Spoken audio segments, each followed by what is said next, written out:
This week, Comics in Motion has an excellent offer exclusively for our listeners. TKO Comics is revolutionizing the comic industry. They have creator-owned series from heavy hitters like Garth Ennis, Jeff Lemire, Joshua Dessart, Roxane Gay, and many more. If you go to tkopresents.com/discount/motion20 and use the code MOTION20 at checkout, you'll receive a 20% discount exclusively for Comics in Motion listeners. That's tkopresent.com/discount/motion20 and use the promo code MOTION20. Happy reading. To the Batmobile. Let's go. Come on, Bob, for old time's sake, huh? Harley Quinn, nice to meet ya. Pardon my French. Fuck those fuckers. This is my favorite Marvel character ever, but you should never meet your heroes because honestly, he's a bit of a dick. Now might be a really good time for you to get angry. That's my secret, Cat. I am inevitable. Hulk. Smash! Hello and welcome to Comics in Motion TV and movie reviews for shows that are based on comic books. I'm your host Dave Horrocks, and what we like to do here is we like to spoil the hell out of everything we review. So if you haven't watched our choice of the week, then I'd advise you to proceed with caution. And remember, with an average podcast comes no responsibility. Today, my regular co-host, Chris, is busy on the naughty step for dissing one of my favourite movies, Mallrats, last week on the VHS Strikes Back. So this week, I'm joined by not one, but two fantastic guests. Firstly, we have the host of Indie Comics Spotlight, Tony Farina. Welcome to the show, Tony. Hello. Thank you, Dave. Thanks for having me back. I'm excited. Awesome. And next we have Mike Burton from Genuine Chit Chat and Star Wars Comics in Canon. So welcome to the show, Mike. Welcome once again. It's great to be here. Also funny, just I realised this show is the reason that me and Tony actually know each other and got chatting. We collaborated for the first time through us kind of seeing each other on this show. So it's really cool to us to. I don't think you and I have been on Comics in Motion, the TV and movies show together, Tony. So it's we have cool... not. No, it was because you're right. It was I heard you on here. And I had already been on, and then we, you were on first. You did the Dread episode. Yeah, Dread, then, everything. So, Dave and Chris, thank you. No worries. And, I'm sure we've gushed about this on one podcast that we were talking about. I can't remember which one it was. Maybe yours, Mike. But we've just kind of got this little pocket of the geek universe, haven't we? And on Comics in Motion, where we've got all these different shows and our little group, and it's such a great little community. I honestly love it. It's so much fun. There's so many great collaborations, like just like being in the group chat that obviously the public can't see. Is just like there's so many collaborations always churning and people always like bouncing ideas off each other, and it's really nice to be able to kind of share each other's content and talk about oh this episode was good. Oh, it's not only critiques about things but also collaborations, and just it's a nice little bubble. And what I like about it as well is there's so much toxicity, isn't there, around some of comics fandom and certainly Star Wars fandom and anything fandom, I think, and we poke fun for sure, but it's always pretty lighthearted and respectful. So I know it's great. I'm thrilled to be in it, and I know it's like I always feel, because I'm the only American in there for now, that I get in, I like get up, and I think I get up pretty early my time, but I'm looking, and there's like a whole life of conversations that I've missed. I'm like, I want to comment on something Dan said 12 hours ago. I do feel bad. I do feel bad about it. No, it's fine. It's totally fine. It's like I'm in my own time warp though. It's pretty cool. Yeah, sometimes it just springs into life for no apparent reason. Then, right. It'll be like nobody comments anything for 3 days, and then all of a sudden, people are throwing elbows. Normally when I'm at work, when I got loads to do at work. It's the Britishness, Tony. We're all very respectful, but once someone breaks the seal, that's it. You can't shut us up. Awesome. Now, Tony, yes, I'm going to start with you because you reviewed the book of the movie that we are going to talk about this week. So would you like to tell the listeners what we're going to review? Yeah, we're going to review Edgar Wright's film adaptation of Brian Lee O'Malley's Scott Pilgrim versus the World. I'm very excited. So that was a really great show, and it taught me a lot, quite honestly, about the comics and had me looking at it in a completely different light. But I mean, do you want to, in case anyone hasn't listened to that, and I recommend that you do go and listen to that, it's a great show. But Tony, what's your kind of background with the book and the movie?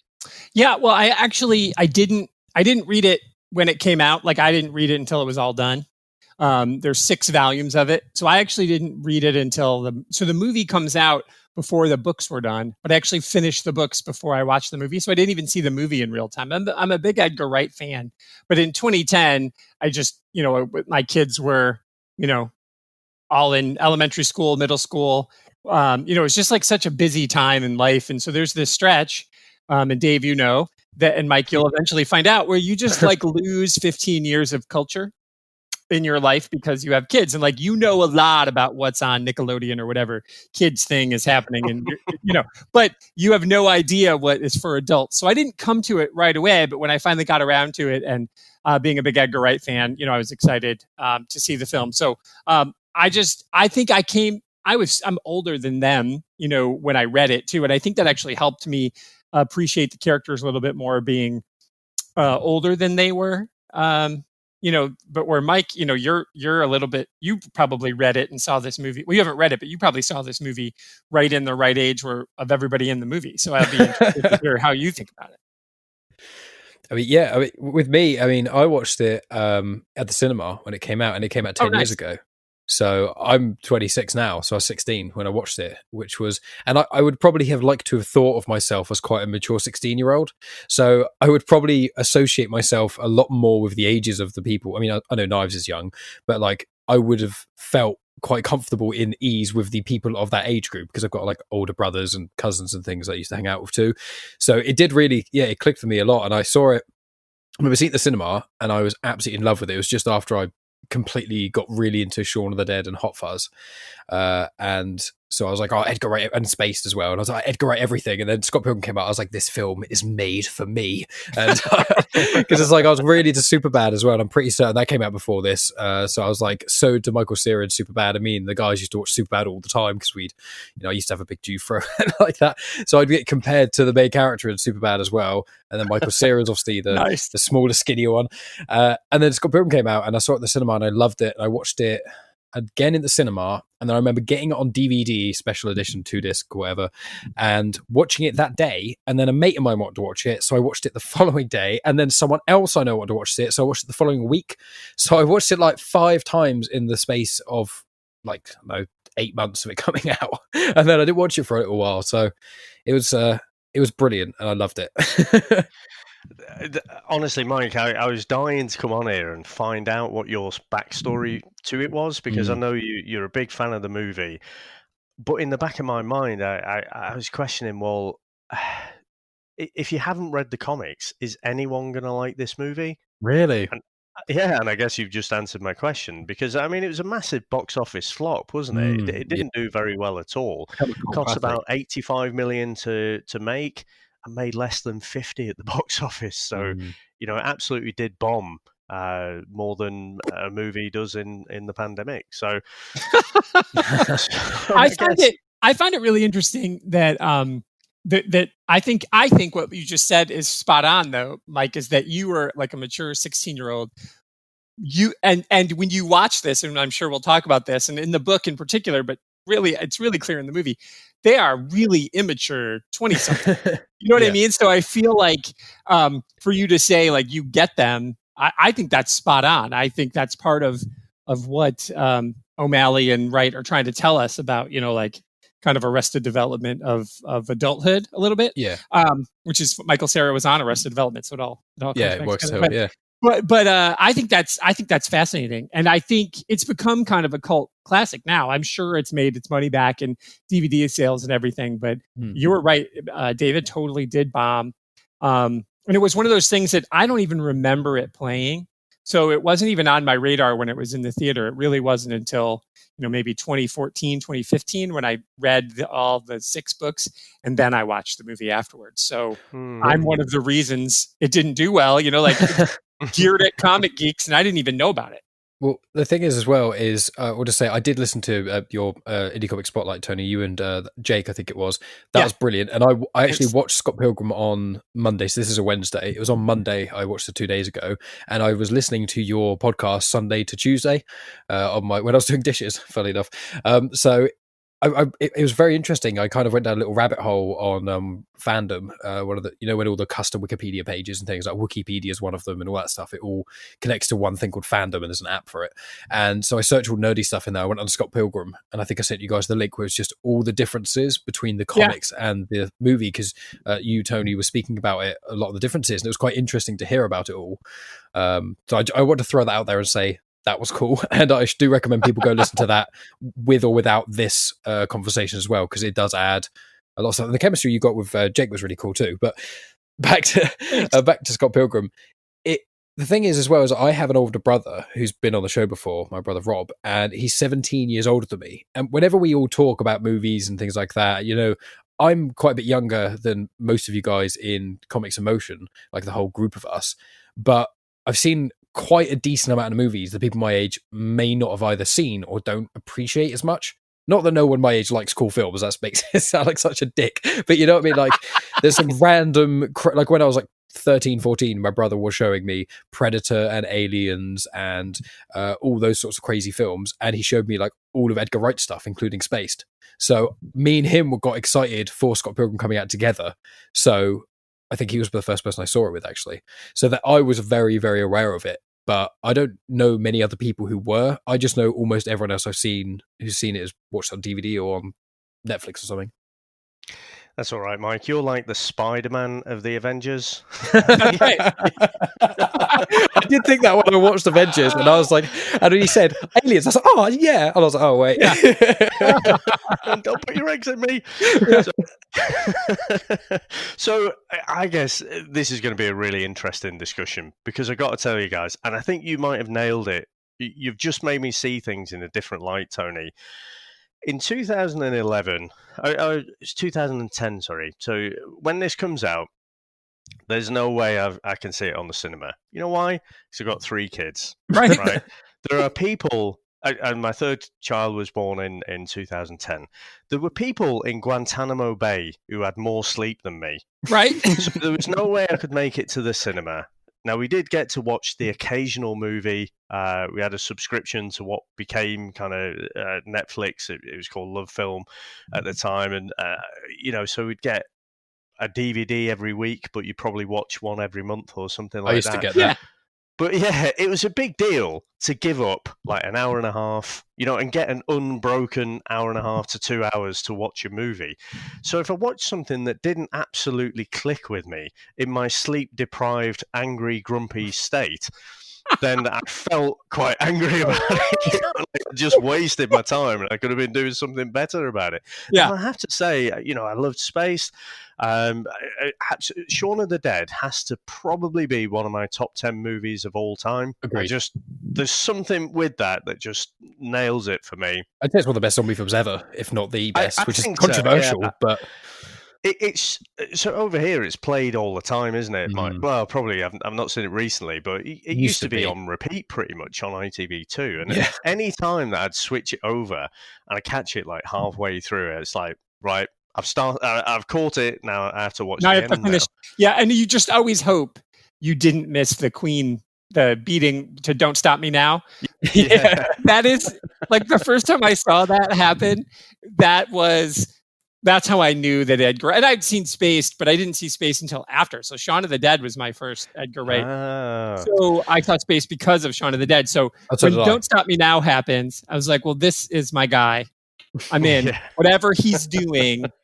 There's a pocket of the universe where there's an Edgar Wright version of Ant-Man starring Simon Pegg. And because he wrote, he's got writing credit on that Ant-Man movie, and that was the plan. And could you just fathom? You can tell that there's that train bit towards the end of it. Like that is 100%. As soon as you see that, that has got Edgar Wright. It's covered in him. It's so good. But what's the guy who does the stories as well? The stories where he gets Michael distracted Pena. and Yeah. So I think that is very much Edgar Wright. I think he wrote that for Nick Frost, right? Don't you think? Yeah. That would make sense. See that happening. Absolutely. Yeah, Michael Pena, I think, is the actor's name, and he's great. Yeah. There's no doubt. But yeah, I Michael Pena are amazing in it. I agree, but I could very much easily see Simon Pegg and Nick Frost doing a very much, obviously it'd be like a more British job almost, even though they try and be American like they were in Paul. I'm not sure how that would work. My favourite bit is Shaun of the Dead, though. Again, it's just such a subtle thing, but when Simon Pegg, he's been telling everyone, he's been stepping up and they need to make it to the Winchester, and he gets up on the little kid's slide, to have a look over the fence, and he gets down and he's like, well, is it clear? It's like, no. Just the delivery of that is just brilliant. But anyway, my angriness to this film. So yeah, I think I just watched it, and also Scott Pilgrim was huge in the comic verse around this time as well. So I've mentioned many times before, kind of around 2008 was my kind of third renaissance with comics. I'd kind of flitted in and out when I was a kid, and then it was 2008 was the recent time when I got back into comics in a big way. And everyone was just going on about Scott Pilgrim, but no one could really articulate it like you did, Tony, about what was good about it. Because all I would hear is, oh, it's just got loads of game culture and stuff, and like people get, beat up, and then you get coins and things. I'm like, yeah, and so what? What? I'm going to read a comic for that? It just seems so weak and flimsy for me. So I'd built up this kind of inner resentment of it, and I was just like, I'm not interested in this at all. And because the movie was just a bit out there, I felt like I'd wasted my time. I just had no love of it at all. So I knew we had to cover it, and I knew how much you guys loved it. I know Chris hasn't watched it, so I know if me and Chris got on it would just be a very one-dimensional show about how crap it is. So I'm glad you guys could come on and sort of help me understand the charm of it. And I must admit, even on this rewatch, showing my hand a bit, did enjoy it a bit more this time, now that I've actually had a good night's sleep before watching it. And, yeah. I mean, I would feel like Chris would almost be more likely to like it than you, almost solely on the gaming references. I know that's not everything about the film, and I know it's like the first thing I say as soon as you stop talking. But Dave, the gaming references. But it's got. Dave, did you used to play a lot of video games or anything? Have you been as much? I know you're not as much of a gamer as Chris, I don't think, because I'm not sure anyone is. When I was a kid, I used to love it. Honestly, my parents would take me to, it's not me much to Tony, but like Blackpool and Southport, places like that. Yeah. And just go around the arcades, and I was just lost. Now, these are old school arcade games, Mike. So, going from the early 80s, you got your proper not quite asteroids, but not much further on from that. So I used to absolutely love them, and I guess I just this was a bit more Mario, wasn't it? A bit more Nintendo kind of influenced, and I never really got into the Nintendo. I was more of a Sega guy myself, so maybe you would, but I think Chris might get into it more if, like, you had to beat up a prostitute and then nick a car and then drive across the city or something like that. Those are more Chris's games, I think.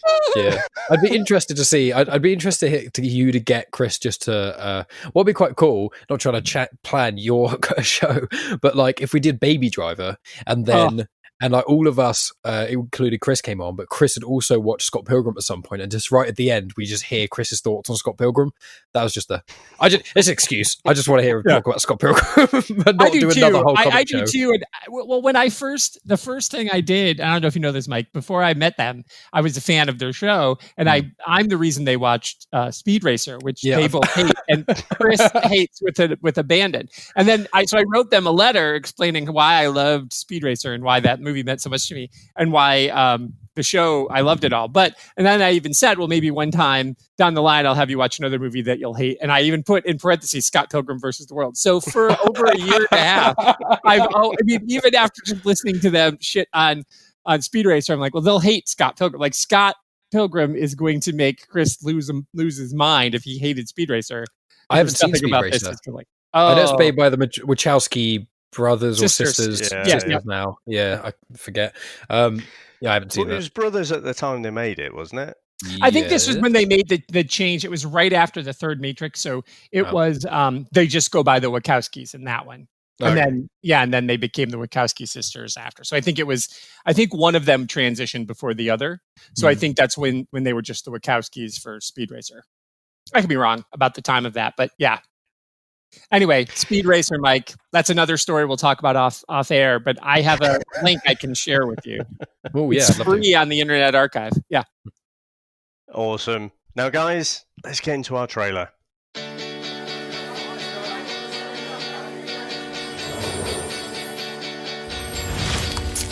Hey, what's up? I'll leave you alone forever now.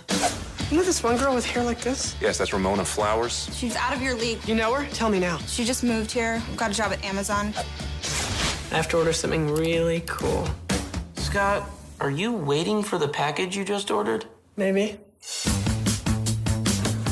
Scott Pilgrim? Hi, I was thinking about asking you out, but then I realized how stupid that would be. That's okay. You just need to sign for this, all right? So do you want to go out sometime? If I say yes, will you sign for your damn package?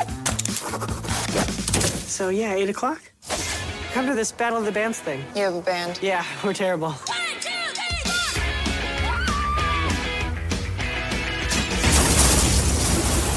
Mr. Pilgrim! I'm Ramona's first evil ex-boyfriend. What? Wait, we're fighting over Ramona? Didn't you get my email explaining the situation? I skimmed it. Mm-mm. What was that all about? If we're gonna date, you may have to defeat my 7 evil exes. So what you're saying is we are dating? I guess. Does that mean we can make out? Sure. Scott Pilgrim! Prepare to feel the wrath of the League of Evil Exes. Ramona dated twins. At the same time? If you want something bad, you have to fight for it. Step up your game, Scott. Combo! Break out the L word. Lesbian? The other L word. Lesbians?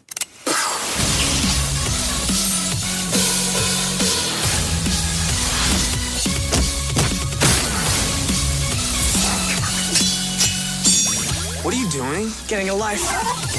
You want to fight me for her? Why on earth would you want to do that? Because I'm in love with her.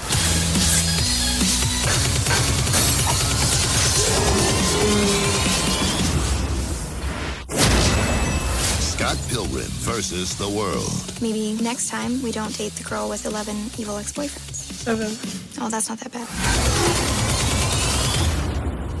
Actually, just before I get into the plot, I think I know another reason why I hated it so much. So again, with my sleep-deprived, angry state, obviously in my previous life before kids, I was a bass player as well. So this layabout with all his free time, he's fucking living the life that I knew I used to have. And I'm like, you bastard, wait till you grow up. But anyway, enough of that. So we're in Toronto. We meet a 22-year-old Scott Pilgrim, and he's the bass player for an unsuccessful garage band, Sex Bomb. He's dating Knives, a 17-year-old high school student, and his friends from the band do not approve of that. Scott meets the American Amazon.com delivery girl, Ramona Flowers, and sees her as the girl of his dreams. Now, I'm going to come to you, Mike. What do you make to the opening of this and how it sets up the Scott Pilgrim universe? Well, let's be honest here. Mary Elizabeth Winstead is incredible, and I am actually slightly in love with her. So that did help when I watched this film, because when he fell in love with her, so did I, and I became absolutely obsessed with a band she's in called Gotta Girl, which everyone should go check it out. If you just go to YouTube, type in Gotta Girl, Did We Live Too Fast? It's an amazing song, and there's one album out called I Love You, But I Must Drive Off This Cliff Now. Brilliant. And it's just cracking out. I want to tell any people, if I can get anything in the conversation about Mary Elizabeth Winstead, it's that I love her, she's great in everything, and there's that. So besides that, the thing is, I'm one of those people that within probably about 5 minutes of a film, I can tell if I'm going to absolutely love it. I've never had the instinct of I'm going to love this film and it not been at least very good. I had it at the start of Fight Club. I had it at the start of Wanted and Wolf of Wall Street. I do quite like those ones, all narration-y stuff, but like obviously cinematography in those films and the way things are done is quite it's very much like Mad Max Fury Road. That's another one where the editing isn't the same between all those films, but the editing and cinematography is so different immediately. I just fell in love and I was like, okay, so I saw the trailer, so I had a vague idea what it was about, but I still haven't read the comics. And when it was, I was like, oh, this is all surreal and crazy and everything's going really fast paced. But I loved how when it makes a joke, it doesn't linger. And that I really, really like that from someone who actually really doesn't like it when you've got laugh tracks on sitcoms and things. I know you don't have that in movies, but like a lot of sitcoms I loved, like I think Blackadder's got it and Red Dwarf and things. It's like having where it's so quick, you can almost miss the joke immediately because there's quite a few jokes in here. And I'm very much a kind of, I will laugh when the laughing voices are not laughing sort of thing. I kind of laugh at different things a lot of the time. So Megan's always like, what? And then she laughs at the next bit. So with this film, I could laugh at my own pace. And I just thought that how quick it was and how sudden quick and everything was just all at once. I love that type of cinematography. I love really fast, quick things. I don't like things just plodding along too much unless it's specifically like a people film. That's a long answer. Not a lot said. Yeah. Now, Tony, what about yourself? Well, what I love is the sound. This is one of my all-time favorite movie soundtracks. I love everything about the soundtrack. I own the soundtrack. I listen to it more often than I probably should. Everything about it is great. And so the fact that it starts with a Sex Bomb song, like the opening credits are a Sex Bomb song, and you know, because it blows Knives' doors off literally, and then it's like, you guys are awesome, and you know that shot where they're far away from her, you know, and like out just suddenly in another zip code. It was just it was entrancing. I found everything about, and I'm with Mike. I think the way that Edgar Wright makes a movie is amazing. You know, like there's so many of those quick cuts. Like I can't imagine what a shooting script of his looks like when you think about all the quick cuts in every one of his movies. But in this one too, it's just the way that it moves around. So I loved it right from the jump. I found the fact that his friends, you immediately identify with them because we are all grossed out by Scott dating a 17-year-old. You know, he's an adult man and she's a 17-year-old. And in Canada, they actually go to school until they're 19. So it's not like she's even graduating soon. So that makes it even worse. And he's just trash. And so it's really hard to like him. But I think because the movie is so compelling and visually pleasing that if you hadn't read and I had read the comics first, so I already knew kind of Scott's journey, but I think even if you learn to hate him right from the beginning, you're just pulled in, and it's so trippy. And you know, when Ramona goes through his brain, literally the girl of his dreams. I mean, that's obviously right on the nose, but like Mike said, the joke is there. You can laugh at it or not, but it's right there for you to laugh at. So yeah, I was all in right from the beginning too. I have to say, you know, watching it this time, the visuals did really stand out to me. That bit that you just mentioned, Tony, where the band starts playing, you see Knives' face and she's just absolutely blown away by it. And you get that pull away, don't you? Just, you know, the band gets further and further away. It looked amazing. I agree. The music is fantastic. The thing that I just can't wrap my head around is just what a douchebag Scott is. he's supposed to be our main protagonist, and what I have to say is, you know, it's pretty gross, like you say, that he's dated Knives, but he's not particularly sleazy about it, is he? I mean, I mentioned Mallrats last week, you know, talking about Ben Affleck's character. You know, he's a proper sleazeball. Whereas Scott's just such a fucking drip, isn't he? I mean, he hasn't even, like, he hasn't kissed Knives or anything. I think he says when questioned about it, he said, like, we held hands once or something like Almost held hands. They didn't even. So it's like, what is his actual game? I can't quite tell. So I can't hate him for being a sleazebag. Just so wet and drippy and, like, just fucking annoying. One of the funny things is when I was getting into like Michael Cera stuff, obviously I was this age, and Tony, in England, the age for sex basically is 16, not 18. So obviously when I was watching this when I was about 16, and in England it's like, oh, a 22-year-old and a 17-year-old, like I would, when I was 22, I didn't want to date 17-year-olds because the maturity level there is this weird, a lot wider than you think it is, and all that kind of lots of other reasons. But over here, obviously, it's not illegal. It's just, it's kind of gross. Like it's one of those things. So with him, I remember seeing it when I was 16, and because I wasn't at that age, I didn't think I was a sleazeball in that regard. I was more with Dave's side, which is just Michael Cera is kind of Michael Cera-ish in a lot of things, and that's what he's good at, which is just kind of plodding along, but he's like kind of a dick, but he's not aggressive or assertive enough to really change anything. So he kind of just plods along, pleasantly sort of being dickish to everyone all the time. It's just no, I agree. I think Scott Pilgrim hates himself, and he knows he's a loser. He's like, and so I think the reason he's with Knives, and this is borne out because as soon as he meets Ramona, who is an adult woman. And in the comics, you know, it's pretty obvious, but in the movie too, I mean, they went out of their way to make sure that they cast, I mean, clearly that woman who's playing Knives is not a 17-year-old. I mean, you look at, she's obviously probably, you know, nobody's their age in movies, right? She's at Beverly Hills 902 when I was 17. Right. That's exactly right. So she's probably 23 playing 17. But because just of the look of Mary Elizabeth Winstead, and in the movie, there's the whole thing about Knives saying she's fat. And she just is a regular sized woman. That's all. Yeah. She's just a woman. And so it's such a stark contrast between the two. And as soon as Scott realizes that's what a woman looks like, he loses all interest in Knives because he really never had any interest in Knives. What he's interested in is being 17. And, you know, he wanders around with her and listens to her talk about the bullshit drama at school. So, yeah, he is totally, I think, like you said, a drip. And he just is kind of, he's almost like on an escalator, right? He puts forth no effort. Everything just kind of moves along, and whatever, you know, Wallace Wells says to do, that's what he does. Whatever his sister Stacy says to do, he does.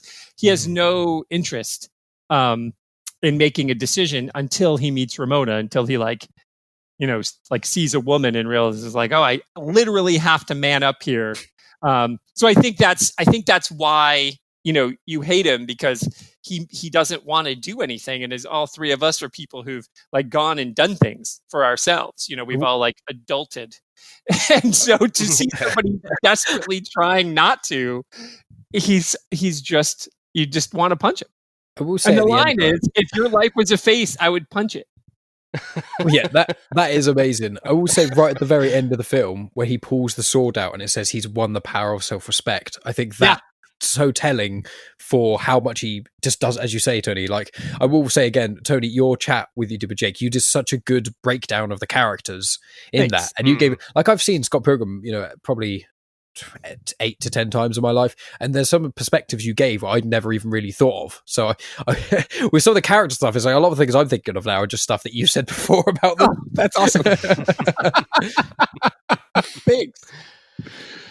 No, I guess for me, I didn't fall completely in love with it. Some of the jokes I thought were a bit childish. Young. So when he orders the package from Amazon and he's just kind of sat in front of the door and he's like, "Are you waiting for?" You know, he's waiting for Ramona to come and deliver the package that he literally just ordered.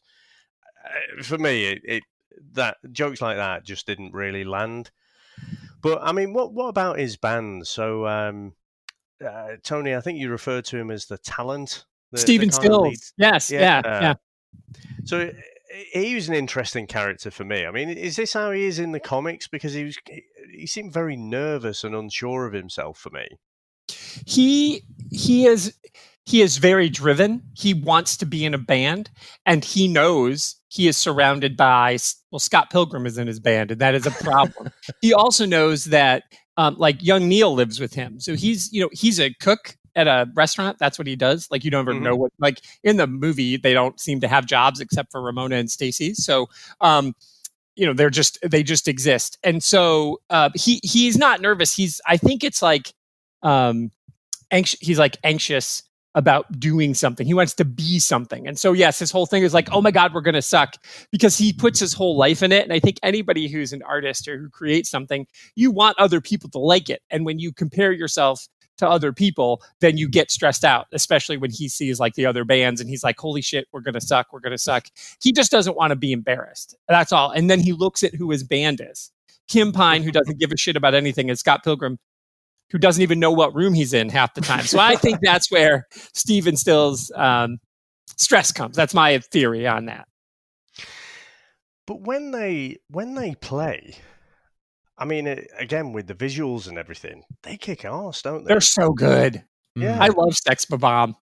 They're great. I think, I don't know, because again, Scott Pilgrim is such a drip in everyday life. But when he starts playing the bass, Michael Cera does really, he jumps into that character, doesn't he, on stage? I think it looks pretty damn good. Well, I think, and Mike, didn't you say this? I thought you told me he's in a band, right? Yeah, he is. Yeah, his music is on Spotify and SoundCloud and stuff. It's not that amazing, I will say. But Jason Schwartzman, I found out the other day, the guy who plays Gideon in this, he's got his own stuff on Spotify as well, and it's actually quite good.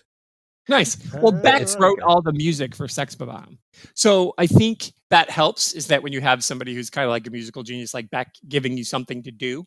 Yeah. And I've heard that Michael Cera is such a good bass player that he had to play it down. He had to look bad for this film. Like he had to like unlearn some of his own skills. So I think that's what you're seeing, Dave, as a bass player, that you're noticing he's good.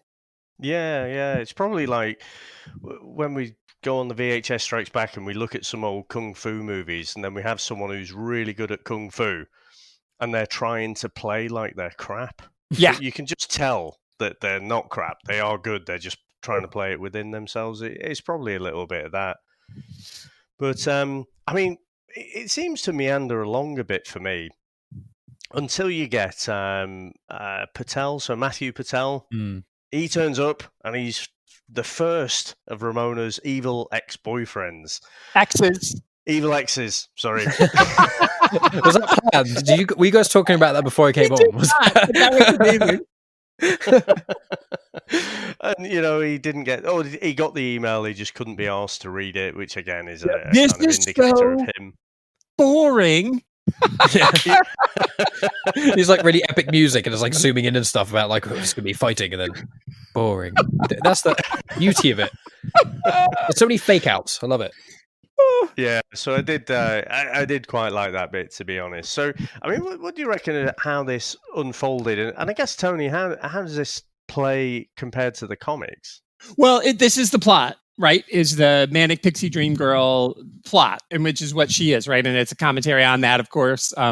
Does Ramona have agency or not have agency? That's her journey, and the movie doesn't do as good of a job because it can't. Plus, they didn't know how the ending was going to go because the movie was written before the last two parts were out. But this is the story. This is it. After the setup, we get to meet Ramona. He decides he's going to be in love with Ramona, and then he just has to fight them all. And it is just like this. Some of the scenes are literally taken, like when Roxy comes over and he punches her in the boob. That is exactly out of the comic. Like, it's exactly right. Obviously, because there's actual music and sound, Edgar Wright like adds the Bollywood dance number that isn't in the comic, but it's pretty close. This is once the Battle of the X's begins. That's all that it is. I must admit, I watched this with the kids, and they thought that Bollywood bit was the funniest thing that's in all week.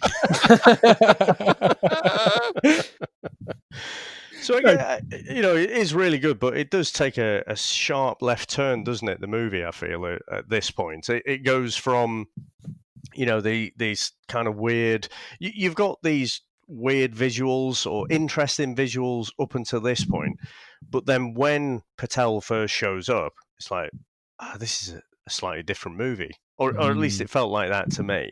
Yeah, when I rewatched it the other day, I was watching it and I kind of half forgot because I enjoy it so much. I was like, I kind of half forgot there was even fighting in it because I loved the first part before you even fight so much. I was like, I could just watch hours of this kind of editing with some fairly uninteresting people, but you have the right editing. I could just watch hours and hours of Scott Pilgrim living his normal life with everyone else, just talking to people on the phone really quickly and just little click marks coming out of everything you touch, just like enhanced life, like there's the goggles and things. I've forgotten the word. Augmented reality.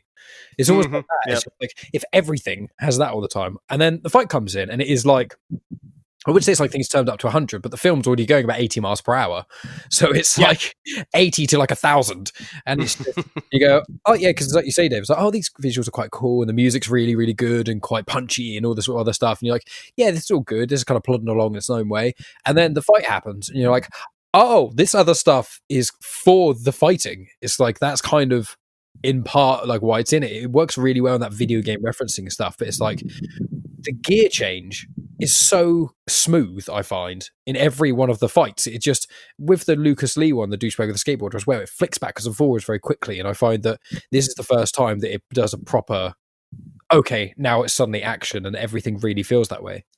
Yeah. I agree, and I think you're right, Mike. I think I might enjoy this movie more if it's all kind of like that first act.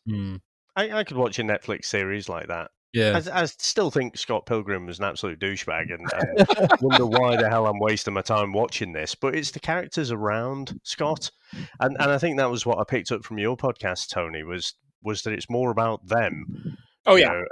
Than it is about him, and as soon as I think if I'd have watched this movie without listening to that show, I think I'd have hated it as much as I did the first time. But it did make me see it in a completely different way, to be honest. Yeah, Kim, I come at it from the perspective that Kim Pine is the hero of this story, and she is the thing about that I love about Kim Pine is she only ever says the exact truth.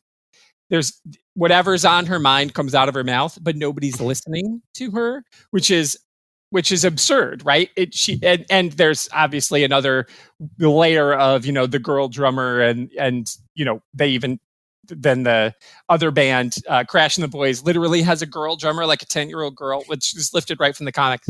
And like the panic, that's the only time Kim ever has like a moment of self-doubt is when there's another girl drummer, like, hey, that's my thing. So I think, the idea is there's all these other people who have lives that have evolved into humans with Scott Pilgrim just kind of there, and he's forgotten to come along with them. So if you realize like this is what it's like to be, around people who are supposed to be adulting and are supposed to be moving on to the next thing. And it's because it's called Scott Pilgrim, because he's our title. And if it wasn't called that, I guess this is my question, Dave. If it weren't called Scott Pilgrim versus the World, but it was just called Sex Bomb, or it was called Life in Toronto, like Mike was saying, it's just a show about these people living in Toronto, would you dislike it as much because then it's not about Scott, it's just like about these people?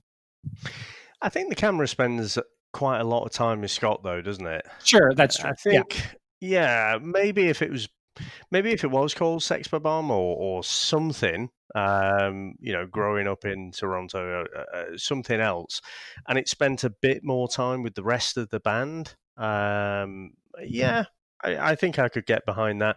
I actually think, my mind's racing to whether this would suit a series better than an actual one-off movie. I think it would be amazing.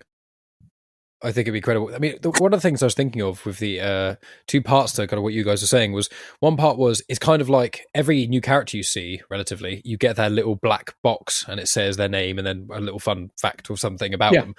And so that's kind of showing that Scott doesn't get that, I'm pretty certain, in the film. Everyone else does. So it's almost like identifying, like everyone else is more interesting.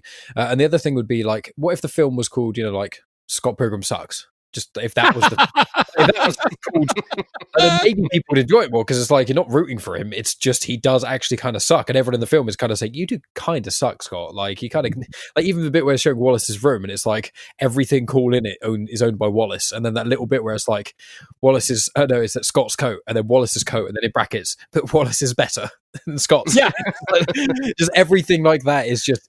I would love to see a series done by Edgar Wright, because it's very much like Spaced in that same sort of quick, fast editing style, doing so many kind of silly jokes and so many visual puns and just clever things that are they're not laugh out loud funny, but they're just humorous to watch, and they become funny on the rewatches, I find. So I'd love to see a series made by Edgar Wright for this, even with the same people, I don't care, just like an extended edition. Or I'd be interested to see, because I feel like this would maybe be cheaper if they did it like the comic is, like just animated the comic. Like I wonder if just had the people come in and do the voices. Yeah, even if it's the same people or even anyone different. I don't think I'm not married to Michael Cera being the voice of, but surely now it's the 10-year anniversary. I wonder if that's maybe even on the cards. Like I'm sure it'd be quite easy to make it more true to the comic, and probably be quite easy because there'd be so much source material. You'd almost just have to almost like scan the comic onto something and then just fill in the in-between parts of the frames, and that would be it with some sound. Yeah, and I guess you've also got the fact that the comic's finished now, right? Whereas, as Tony said, that they were writing the film kind of almost in parallel to the comic. Yeah, that's why the first 3 books, first 3 volumes, maybe even the first 4 volumes are almost like spot on. There's literally some scenes, like I mentioned, the one with Roxy. And there's a few other scenes that are exact, like Zack Snyder-ish, lifted from the page and put on a screen. And then there's other stuff like all of the body doubles with Lucas Lee that didn't happen in the comics. Obviously, as they get to the fight with the twins at the end is totally different. In the comics, which is great, in the comics, the fight with the twins happens in the background, and that whole comic is about Kim and Ramona. But Scott's in the background fighting. The twins make robots that Scott has to fight, and they just kick the shit out of him. So, like in the back panel, Scott's getting his ass beat up by the robots that the twins make. But I would say this is the one time in the film, the battle with the twins with the bands, when the bands fight, and the giant gorilla versus the double-headed dragon. That is amazing, and I love everything about that. And I could just go back and watch that fight scene over and over. It is like eye candy. It is Edgar Wright at his most genius when the whole band is there and the wind is blowing. I love it. I love everything about that. So that is the one moment where I was like, I hear what you're saying, that I guess for me, the film, the fact that everybody is horrible and losers and whatever, and they disregard the only person in the room saying the truth. And Ramona is really just an object, and nobody asks Ramona what she wants, which is really off-putting, because it's so visually stunning. Like I forgive it so many of its faults because I love to see it. And I think that's the thing with Speed Racer that you guys hated. You were hoping for a movie that made sense. And for me, that is like, just like, to watch Speed Racer and this are so similar. Like you're talking about, Mike, the quick cuts and whatever. It's just it's visually stimulating in a way that my brain likes. And so for me, watching Scott Pilgrim over and over, I don't care what the story is. I mean, I do, and I think there's some cool growth, and I can talk about that. But it's amazing to see. And I'm curious, Dave, because you watched it with your kids, and you've got 2 teenage girls. What did they think? Were they like, because this is 10 years old, so they've seen way better visuals since then. So they were like, that's kind of lame, or was there anything that they thought looked cool? I think the visuals hold up pretty well, actually, because I don't think it's not like, say, the 2002 Spider-Man, where, they were just getting their arms around CGI, and even Blade 2, I remember looking at that, and, it was before they'd really nailed the motion capture stuff, and you could just tell everyone's kind of rubbery and very animated. So I think most of it held up pretty well, and I think they enjoyed it. I don't think they're in a rush to watch it again. But definitely enjoyed it. And I tell you what helps it now, if you're watching it for the first time in 2020, the cast is amazing, isn't it? Amazing. I mean, obviously they didn't recognize Brandon Roth, but obviously, Brie Larson, you've got Chris Evans there as Lucas Lee. So, this has got an amazing cast of, at the time, these upcoming actors. I mean, it was 2011, so it was the year after Chris Evans broke through as Captain America. I think he'd done Fantastic Four before that, but, he wasn't really an A-lister at that time. So, yeah, absolutely brilliant. I want to say, I actually forgot to mention that I watched it with my niece, who is 13, I think, and it's like her favourite movie. I mean, she's nice. She likes a lot. She likes anime, and she likes a lot of alternative stuff as well. She's quite like a lot that I was when I was that age, actually. And she's my brother who's super excited to get into this sort of stuff, daughter as well. So it's like that. But she absolutely adores this film, and I know that she's shown some of her friends, and a lot of them have enjoyed it, but not been like over the moon about it. I think it is that sort of like, I've got one of my best mates, Reese, who's been on the podcast a few times on Genuine Chit Chat. He absolutely hates this film, and he's a massive gamer. Like, he is a huge gamer. He likes Edgar Wright. He likes all that sort of stuff. I'm not sure how much space DC, but he likes Shaun of the Dead and things. But he says it's far too quirky. None of it makes sense, and it's too intense. And he's my age, so it is one of those really weird things where I think it's so unique in so many weird little ways that getting like the stars to align on certain people like me and Tony is like, yes, this is one of the best things. It's one of my favorite movies ever. But for a lot of other people, they're like, yeah, this is good, but it's kind of missed the mark in some ways because it's such fine lines, if you know what I mean. Yeah, it's Marmite, as we say over here, isn't it? I love Marmite. you absolutely love it or you hate it. I don't know what it is. Yeast extract. Yeah, you have to taste it, Tony. It's one of those acquired tastes. I mean, you have the Australians; they have Vegemite, which is very similar. I think Bovril was kind of similar-ish, but I think Bovril you meant to cook with stuff. So it's and it's kind of beef. I'll tell you what, Tony. I'll send you some for Christmas. Well, I'm a vegetarian, so just so it's all veggie. Okay. It's vegan, even not just veggie. There's only like 5 ingredients in it. It's literally just when they make beer, or alcohol. I think it's mainly beer. Basically, the leftover yeast from that process in the big barrels and stuff is like tar almost. They basically just scrape it off and do something to it and give it to you. That's how my dad explained it to me. You are selling it, man. Yeah. It is weird. They can't sell any other way. Yeah, pretty much. It's amazing though. I've in peanut butter. It's great. Yeah, I'll be keen. I'll be keen to try. Anyway, so, speaking of stuff that's vegan. Right. Brandon Routh. Nice. Yes. So we get Todd as well, don't we? And he's a super powered vegan, and Brandon Routh, he is such a specimen, isn't he? I forget sometimes, but going back to this point in 2010, he looks amazing, doesn't he? Yeah, and in the last thing we did when I was on here last, Dave, when you and Max and I and Chris did the Crisis, he got all jacked back up because he was playing Superman again, because he's been playing Adam, and he was in great shape to play the Adam, but when he knew he was going to put the Superman suit back on, he jacked himself back up. And it's like to see him, the visual of it too, because he's the one. I mean, they all do a really good job of making them look like their comic book counterparts, but like Todd is built like just a V. And so to get Brandon Routh was like perfect casting. He is great, Todd. And you know what? I think the first time I watched this, I didn't even click that it was Brandon Routh. Oh, really? I just because of that wig. Right. it just so I had to do a double take this time, but yeah, so he's there as Superman and the Atom. You've got Captain America. You've got the Huntress with Mary Elizabeth Winstead. You've got Captain Marvel. It's unbelievable, the superhero cast that sprung from this nonsense that I love so much. I mean, on paper, it's really bad. It really is. I understand, but I think like Mike said, if it hits you in the right spot in your head, and there's people who don't like the Cornetto trilogy, and they can be wrong. Those people can just be wrong. But I understand that Edgar Wright isn't for everybody. And I think, unfortunately, his finest film, like his finest visual feast of a blockbuster, Baby Driver, has fucking Kevin Spacey in it. So, like we saw it in the theater, my wife and I saw it in the theater, and we're just like, it was, again, just a feast. But, it's like, I'm never going to watch that again, probably because, one of my kids watched it and she was like, "Oh, I finally got around to watching Baby Driver. Nick Cage was great in that." I was like, "Nick Cage?"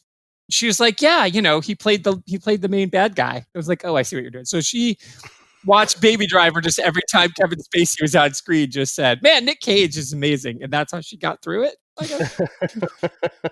That's very good. Yeah. I mean, out of the different battles that Scott has to do with the X's, is there any in particular that stands out for you? The Twins is my favorite because of the music. That is my absolute favorite. Even though it's because it's the whole band, and I just think I just think visually it is stunning. That's my favorite. Ooh, that's a hard one. It's probably not. The Patel one might be my least favorite one. I'd say. I think I do. It's a hard one. I really should have thought about this. It's quite an obvious question that is going to come up in a review like this. I mean, I do love the Gideon fight. I think. I mean, the vegan part is the funniest. I think the whole vegan police thing, every single time I watch it, absolutely kills me. And it's just one of because obviously it's from the comics, it's just one of the best written things I think I've ever heard or seen.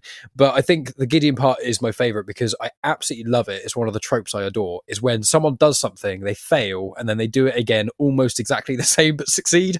But you do see it like it's like something serious, like someone goes back in time or something like that. And the Scott getting another life and then just, walking through and rather giving the really crap passwords, he just like punching people and like going through and shouting at everyone and stuff. It's just like that whole bit is just incredible. And from him entering Gideon's at the first time he goes in all the way to the very end is just, I've got a smile on my face the whole time. I just love it. The swords and everything. So it's got to be the end fight for me. That is good, and like you say, you mentioned it before, but the power of self-respect, that's a good thing. That I guess it tells you that, for the previous what you've been watching up until that point, he hasn't had a lot of self-respect, and I just think, I mean, Michael Cera, he's another one of those characters. He's another one of those actors for me that just kind of plays himself in everything. I think one of my favorites is probably This Is the End. Oh yes, I love that film. Oh my god, that's the one with they're all playing themselves, right? Yeah. I watched that, and I'll be the heel on that one. I thought it fell apart. It had a really good idea. I think Franco bugs me. I think he is one of those actors that just grates on me. I think that was part of my problem. I love the end though. I love the end. When the Backstreet Boys are in heaven. Welcome to heaven, motherfuckers. Yeah. Amazing. Because they set that up the whole movie. That was such a great payoff. Yeah.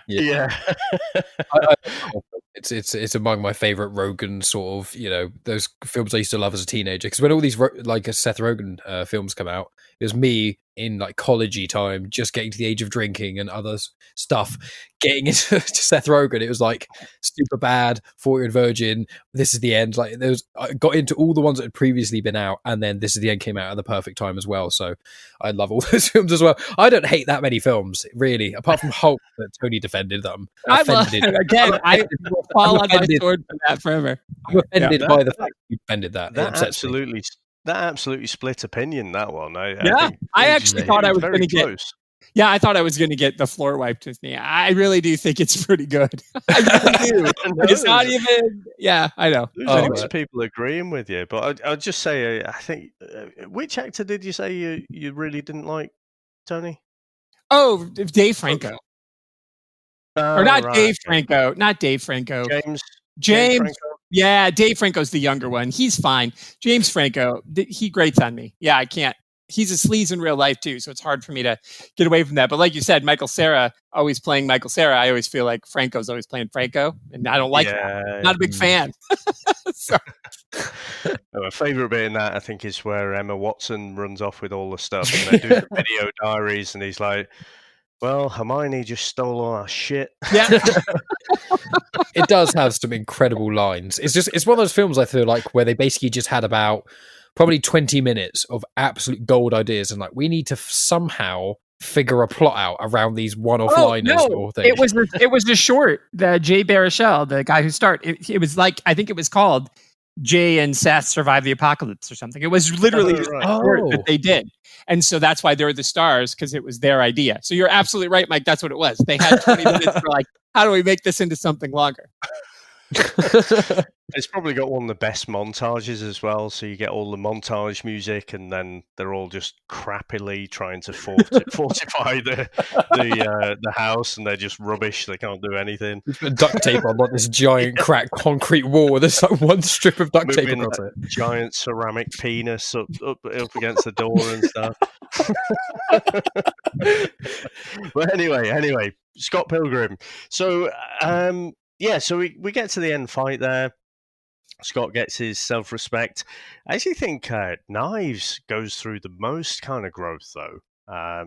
Because she's the one who, she's infatuated with Scott and his band. He's kind of this cool college, 22-year-old college type guy, and I just think she's the one who eventually kind of accepts, okay, this is over, and kind of moves on from it. So, I mean, wrapping up, is there anything at the end there that caught your eye?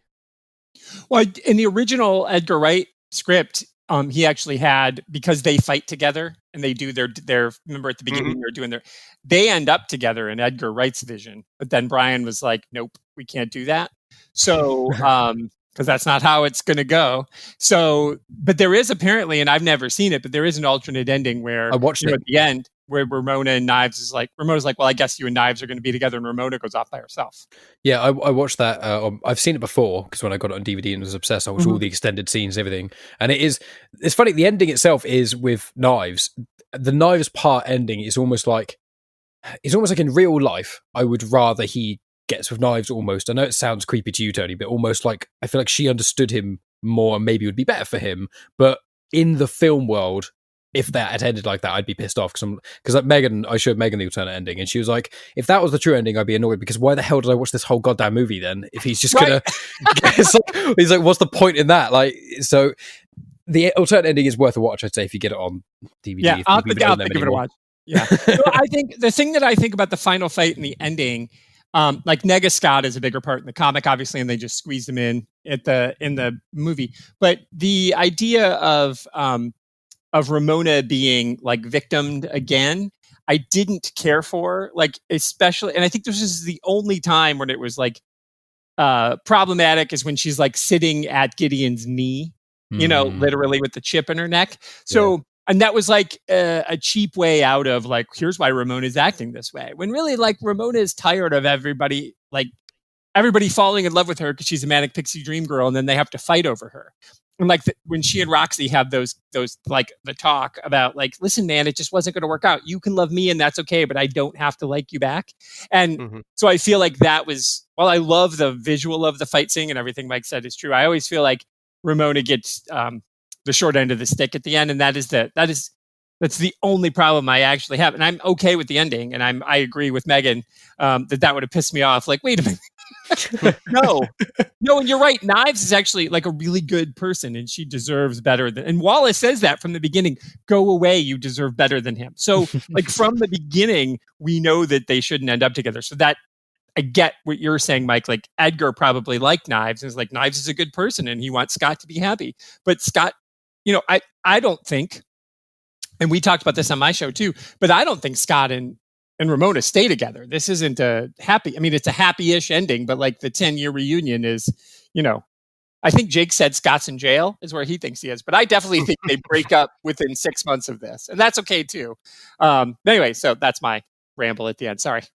I did like Nega Scott. The way it set that up, and then they just both come out because they're just so fucking laid back, that horizontal kind of thing. I did like. I'm gonna have brunch. Completely forgotten about that. Sorry, Mike. Go ahead and yourself. Yeah, I mean, the actual normal ending. I mean, I think it's great. As you said, Dave, that Nega Scott bit is amazing, and it cracked me up the second time I watched it again as well. And I find that what I kind of feel like happens at the end is that when Ramona and Scott kind of go in that door, they almost go off on their own little journey, like them against the world almost.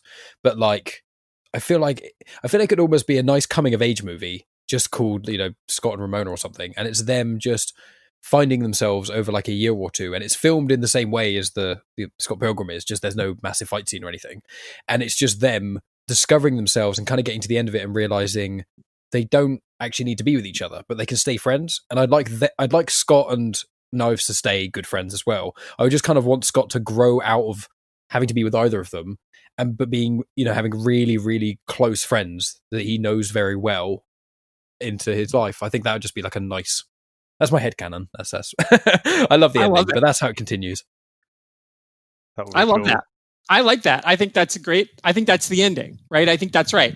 And and the book, it's funny that, and I don't know how much this played in, but they do end up just going through the door and flying off. That's how the book ends too. But the movie came out first, so I don't know how much Brian saw that and was like, "That's awesome visuals. Let's just put that in there." But yeah, but we don't know. We absolutely don't know what happens next, and I think that's important too, because again, they don't really know anything or each other. The movie only is a few weeks, which is also part of the thing, and the book takes place over a year. So so that helps. Yeah. Dave? Sorry, I was going to go into the final bit there, but I think you were going to say something there, Mike. No, I was going to actually say, Dave, what did you think? Then I stopped because I heard a noise. So I was like, oh, he's about to say it. No, I agree. I think the end, I think the Negascott bit kind of won it back for me a little bit there. I'd kind of forgotten that Scott and Ramona actually go off. And I was a bit confused by that. I didn't think it'd end that way at all. I thought after he'd got his self-respect, I thought that he just would kind of, they'd part and go their different ways. But I guess, it's Hollywood, so they go off together. I think I'd have been okay if he'd have just gone off by himself, to be honest. Like I say, he's not someone I was rooting for at any point of the movie. Even when the fight's on, I'm like, yeah, I don't really mind if you're back to life. All right, okay. I feel like, Dave, bouncing off what you said, it might be a good ending of him kind of like Knives and Ramona kind of standing, looking at him as he comes out, and Negascott walks off, and he says something like, "You're both too good for me, and I need some time to figure myself out. But can we be friends?" And then they kind of all smile at each other, and all three of them kind of walk off in the distance. Like that would be an adequate. I'd be equally happy with that ending too. Yeah, I agree. Yeah. Awesome. Well, guys, should we go into our final review? Yeah, absolutely. Hi, I'm Mike from the Genuine Chit Chat podcast, where we have honest conversations with interesting people. I speak to a wide variety of guests, including CEOs of businesses, psychologists, authors, musicians, travellers, people suffering with physical and mental illnesses, and everyone in between. Where we speak about a large variety of topics, including music and movies and pop culture, but also some more controversial topics, including drug reform, political correctness, and many more. No subject is off limits. You can find us in all the usual podcast places, including Spotify, Apple Podcasts and Google Podcasts, as well as on YouTube, and you can follow us in all the usual social media places. And to be clear, I don't expect everyone listening to enjoy every episode of my show. What I do think is that due to the wide variety of guests and topics, that there'll be at least one episode that each person listening will enjoy. So if you still appreciate the art of conversation and want to hear honest conversations with interesting people, then be sure to check out Genuine Chit Chat in all the usual places. Hello, listeners. This is Tony Farina from DC Comics News and an occasional guest on Comics in Motion. I'm pleased to announce a new show called Indie Comics Spotlight. Each week, my guests and I will be taking a deep dive into a current title or a classic graphic novel from a publisher other than the big two. Consider this show the best of the rest. My hope is that we'll bring new readers to independent comics and give old readers a chance to share their thoughts. Join me each week in the Comics in Motion feed in your favorite podcast catcher. Okay, so Tony, I'm going to come to you first. What are your final thoughts and rating of this one? Yeah, well, I love it, and it is not a perfect film, but it's a perfect film for me. And I think that's what this is about for me. Like I have a tough time. There are problems with it. Like, again, I don't like the way Ramona is, but because the book gives her, and again, I'm not trying to be that person, but the book just is longer. So all of them, like you mentioned, we spend more time with the characters in the book, so we get a chance to know them a little bit more. And I feel like as a film, just a standalone, the way Ramona is treated as an object is problematic, but it's also a commentary on that. So I forgive it, but I just think it's visually stunning. There are a few moments where you mentioned earlier, Dave, where it just kind of drags along for a little bit. But that's okay, because it is all a setup for just, again, the feast and the soundtrack. This is, top 3 movie soundtracks of all time for me. I absolutely love it. So it goes to Asgard for me. It is not a perfect film, but it is right at the top because I've never watched it and then hated it. If I go back to it, I'm going to have a great time with it. I understand it's not for everybody, but like I said, I just think it's a perfect movie for me. Awesome. And how about yourself, Mike? Asgard is the highest of your Comics in Motion ratings, isn't it? It is, Valhalla, yeah. I'm the same, in all honesty. But I'd say it is perfect for me, but it's one of those films where it's rare for me to watch a film that isn't Star Wars, and I get this feeling of just joy. And like I had it throughout the entire, when I first watched Avengers, like the Avengers Assemble, when that scene where it's got this, where it's just a panning shot and you just see them all doing crazy things and the camera doesn't cut, like moments like that, or a lot of one shots and things. There's a few films that really, the first time you watch it, you get that oh my god moment, and a lot of Avengers, like Infinity War and Endgame, did it as well. And then there's even fewer films that do it every time you watch it. It's just a whimsical, fun thing, and I just think the film itself. Tony has been apologizing in some ways for it. Like, I know it's not perfect in this way. I disagree, and I actually think it's absolutely incredible. And not the Ramona bit. The Ramona bit I can understand, but I forgive because I think it does work without being too pushy on one side. But I'm not getting into political discussion on that regard. That's not a hill I'm going to die on. But the Scott Pilgrim thing, I just think that there's so few, for me, flaws in it because of, I feel like the movie achieved exactly what it wanted, and I feel like, not to be a dick about it, but if you don't like it, then the film isn't for you. Like, and I don't say that about many films. I wouldn't even say that about Star Wars, in all honesty. But like, I just feel like everything it tries to do, it does masterfully, and people who don't like it, that's because something about it didn't necessarily click with them, not because it's necessarily a flawed film. And it is in my top 5 films ever, so I'm a bit biased. Should have said that at the start, then everyone would just disregard everything I've said. I saved it to the end. It's good how you both passionately disagree and both send it to the top. Just different parts of Asgard. Yeah, it's just right. They're not going to share right. That's fair. So I think I am going to be that guy. So I mentioned about the story when I watched this the first time, and I really didn't like it. I more passionately than I generally dislike most movies, to be honest. So I'd never watched it again from watching it that first time, 2011, up until now when we were watching it. Never wanted to. What I have to say is, revisiting this time without that sleep-deprived state, I did enjoy it a bit more. So, and I kind of, my mind was calibrated. It was ready to see what I was going to see. You know, I think the first time I just didn't really have a clue what to expect. And so I just missed a lot of the things that were flashing past my eyes.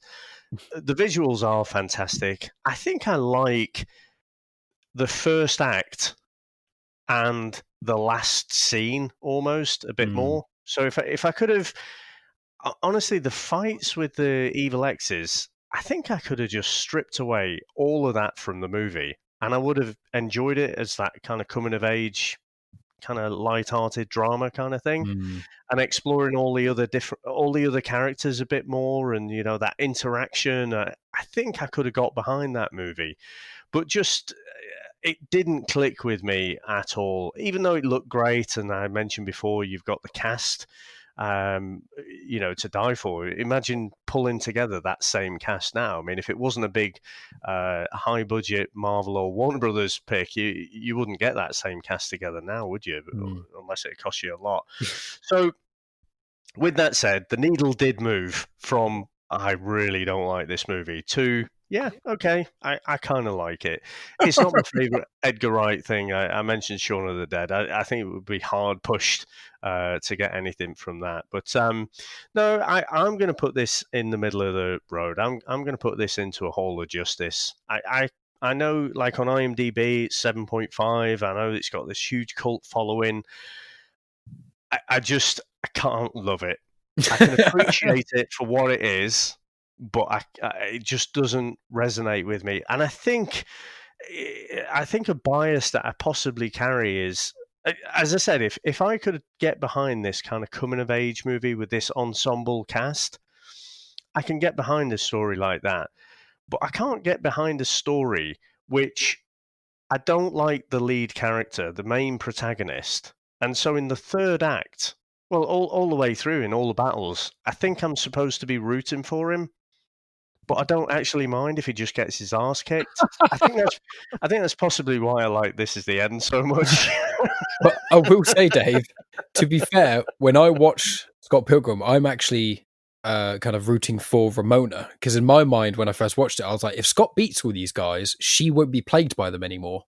So really, you're a terrible person. That's why you don't like the film. You just don't support women in these films. Well, that is a I'm almost joking for listeners who don't know. I guess I'm with Tony though there. I mean, Ramona's kind of that cool American chick, isn't she? She's a bit cool, and she doesn't really. She's not a fleshed out character so much. So I kind of hear what you're saying, but I think we are supposed to be rooting for Scott. Yeah. And I just can't bring myself to. That's so fair. I think that is why it doesn't click with me. But yeah, no, it was brilliant to talk to you. I couldn't wait to get on and get your perspective. Like you say, you've got Tony obviously coming from the angle of having read the comics. You got yourself, Mike, as well. Haven't read the comics, but still love the movie. So and I was just the age as intrigued well. to find out.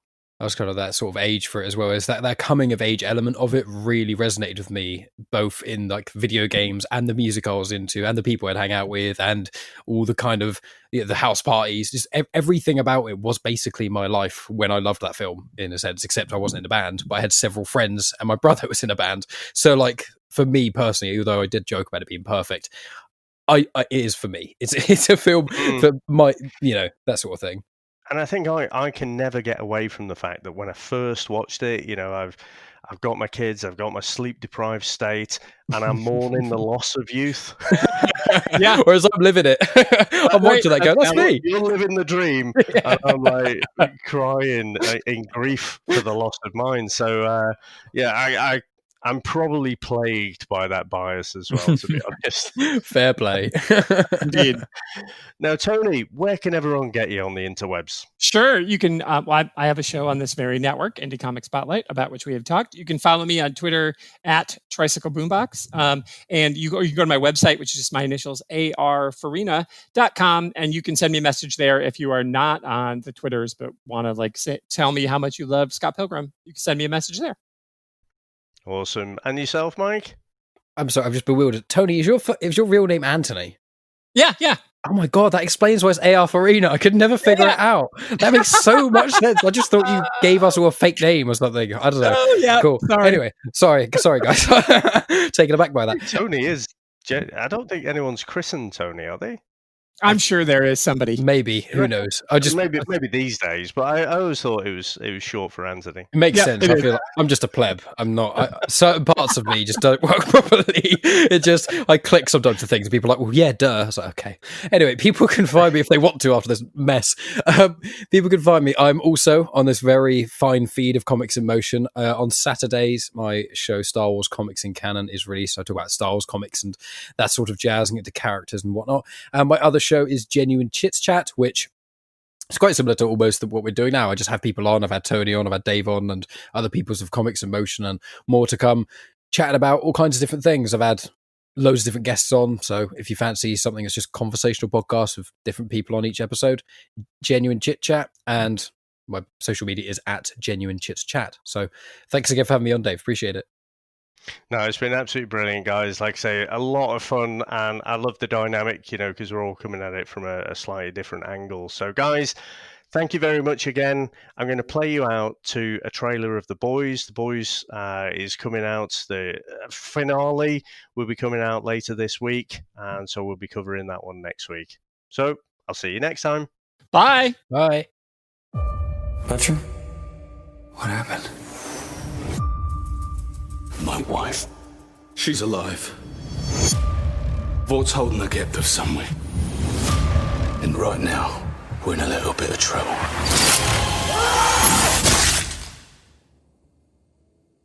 Are you fucking with us?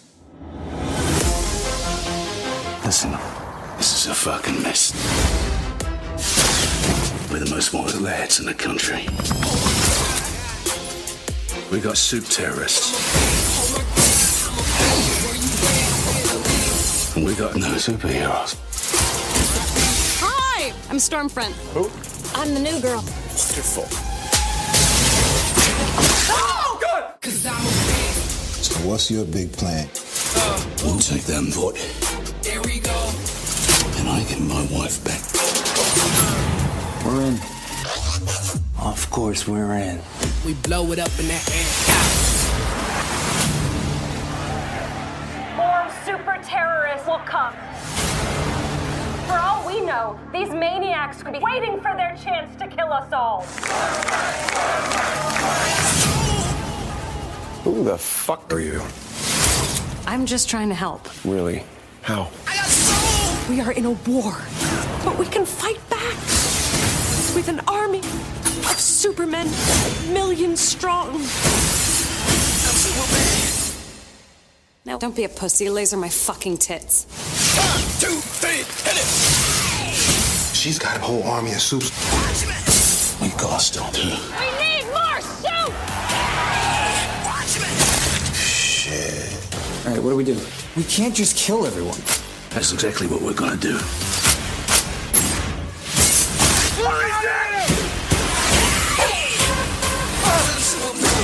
Oh, great. Cool. Totally. 1, 2, 3, hit it! I need some power!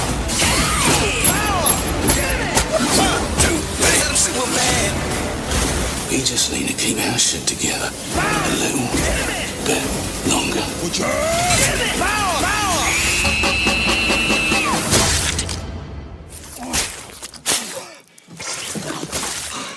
Yeah, you guys go ahead. I'm good. All right, hands in the air, like you just don't care. Kill.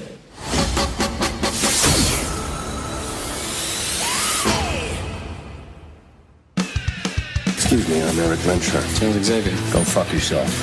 What in the Tell me something, my friend. You ever dance with the devil in the pale moonlight? What? I always ask that of all my prey. I just like the sound. Let's not stand on ceremony here, Mr. Wayne. Would you care to step outside? Come to me, son of Jor-El! Kneel before Zod! Why so serious? Let's put a smile on that face. I am Iron Man. I'm Batman. And Whoa! Hey,